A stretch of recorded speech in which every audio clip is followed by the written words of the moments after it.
Okay, welcome back to the Bourbon Note. I'm Greg, I'm Ben. and today we're drinking bourbon.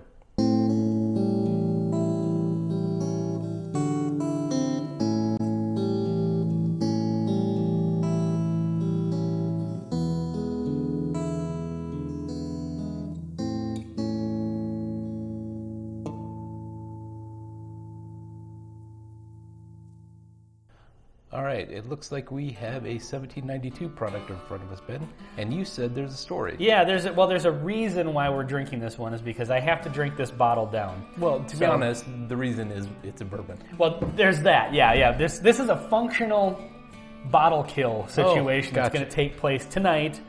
There's not a whole lot left, but I need the cork from this because I have a bottle of 1792 full proof. Where, if you can see, got a bad cork. It's a bad cork. And that's going to cause air and condensation in the bottle. Look at that. Yeah, I'm not sure if it shows on camera, but there's spots on the inside, and it's basically not a sealed bottle. Yep. And so you exactly. want to take this cork that works and put it on the full proof, because we both know the full proof is amazing as a bourbon. Yeah, this is one of my favorite ones on the shelf, actually. So I have a feeling once we sample this one, we might just have to comparatively go from the small batch. This is the base offering of 1792, which is nice.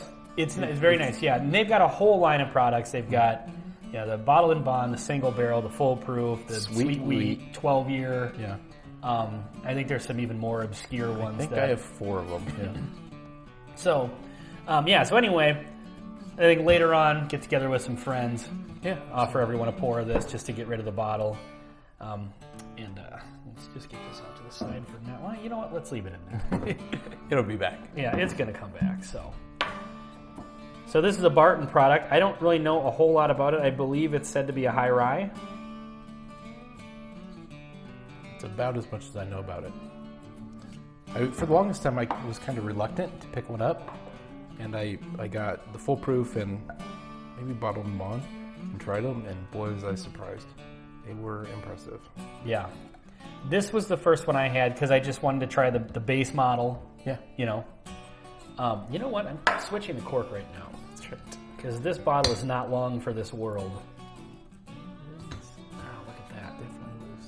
Problem solved. It's just, I don't know what happened there. So anyway, like I said, this is the base model. So I figured I'd try this one first. And I remember being impressed with it. It's been a little while since I've had this one, despite the fact that most of it's gone.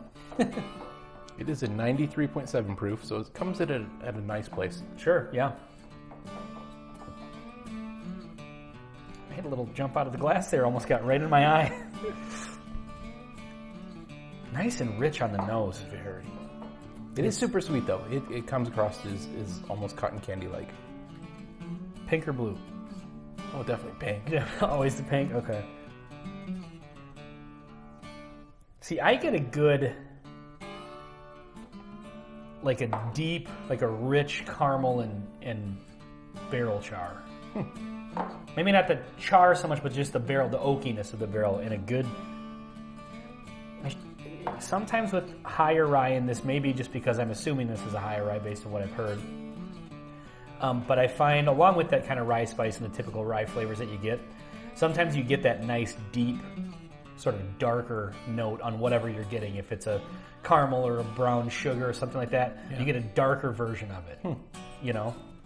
Kind of getting into like that molasses sort of. That's where I was about to go, is a toffee / molasses note. Yeah. But a really rich and deep. Yeah, definitely. Yep. Yeah, this is great on the nose. All right, let's go in for the... It is. For the taste here. I can't wait. Cheers.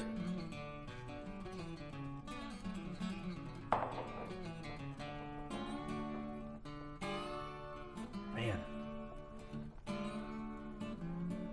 I really do feel like molasses may be a good description of it.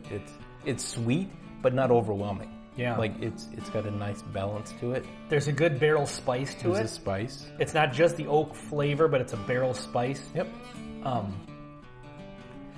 I would be interested to blind this against Wild Turkey 101. Oh, wow. Because I feel like they're in the same family. You know, you look at different distilleries, Yep. And maybe not just the distillery, maybe just this one in particular. Sure. Or maybe even the bottled and bond being 100 proof versus Wild Turkey 101. But I feel like these are somewhere kind of near the same family. Yeah. Whereas, Wild Turkey versus a Beam or a Heaven Hill, or like Evan Williams in particular with Heaven Hill. Yep. There's a definite difference in the mash bill and Yeah. everything about them. Yeah. And so I wonder how similar they are, and I wonder what, because I know Wild Turkey uses the level 4 barrel char, and so I wonder if maybe they do something similar. I don't know what they to get use, that but I'm deep- curious. Yeah, but yeah, that's, and I think this is, what does this come in at usually, like $28 or something like Right. that? It's- It's under 30. Yep. And it's awesome. Yeah. A lot of really interesting flavors that are kind of unique. I mean, we have a ton of bourbon to sample from, And plenty more at his house, even more than this. yeah, So between the two of us, we got a couple hundred bottles to right. play around with, and and sometimes it's just these nice base level offerings that don't break the bank, that fare up just as well as some of the ones you pay twice the price for. I agree. And I would say that this is definitely one of those. Yep. But then we're about to drink the full proof, which is amazing, and maybe double the price or so. Well, so Actually, not double. yeah, That's like $44. around here it is. Well, yeah, So, that's true. We're in Minnesota, and Yeah. your mileage may vary. And I don't even know all over Minnesota, just at, over in St. Michael. Yeah. I got this for $42, which is just a steal for it as far as I'm concerned. So It's one of the better deals on this wall. yeah, oh yeah, It for really sure. is. I've seen online, I think I've seen people post and things like that on Instagram.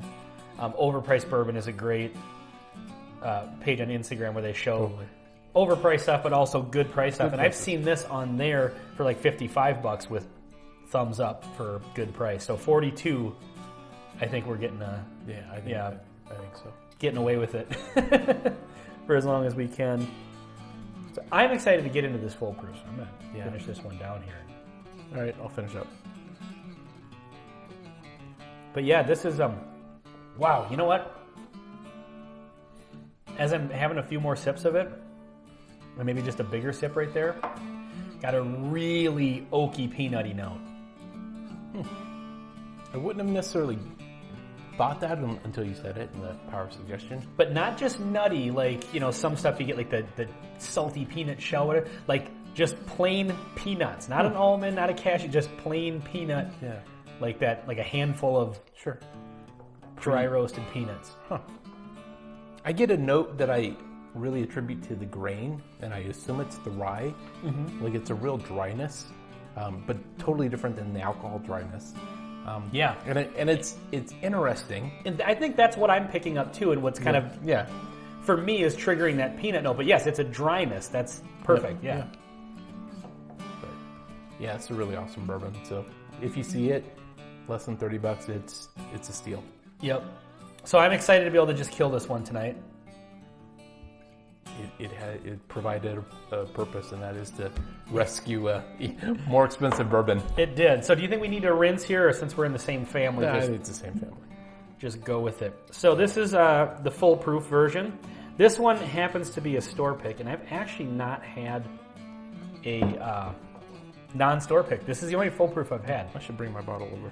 Yeah, that'd be interesting to compare them. Well, and now especially this one's been exposed to the elements because the cork was... So I have 4, but I do have these 2. So we could do a 1792 flight. We should do that. Would not have to twist my arm. That's a little bit of a thicker pour for 125 proofer than I probably needed to do. 120. So this is full proof, so trivia, full proof versus barrel proof or cask strength. Oh, I don't know the difference. Full proof is 125. Well, like benchmark full proof, this full proof. Full proof tends to mean full barrel entry proof. Gotcha. So bourbon legally has to enter the barrel at 125 proof or less. Okay. And so when they do a full proof, they tend to the 125 Gotcha. instead of calling it barrel strength or cask strength or barrel proof. But cask strength would be what it comes out of the When barrel it comes at out of the barrel at, yeah. 8 years later Yep. after evaporation. Yeah, so they make this 125 proof. However they do that, Sure. maybe they've got one barrel that's, super high proof, less evaporation, one barrel with less. So I don't know how they get it right on the money there, but they do a damn good job of it. I almost get like a leather note. Like there's a real earthy, there's also kind of the bourbon sweetness, but there's a note there. Yeah. Real nice, mellow, earthy note. It's deep and it's rich. Yeah, exactly. Yeah. And this one, what I love about this one drinking, it's just got that nice, the perfect amount of sting, It just, I'm going to get into it right now. Cheers.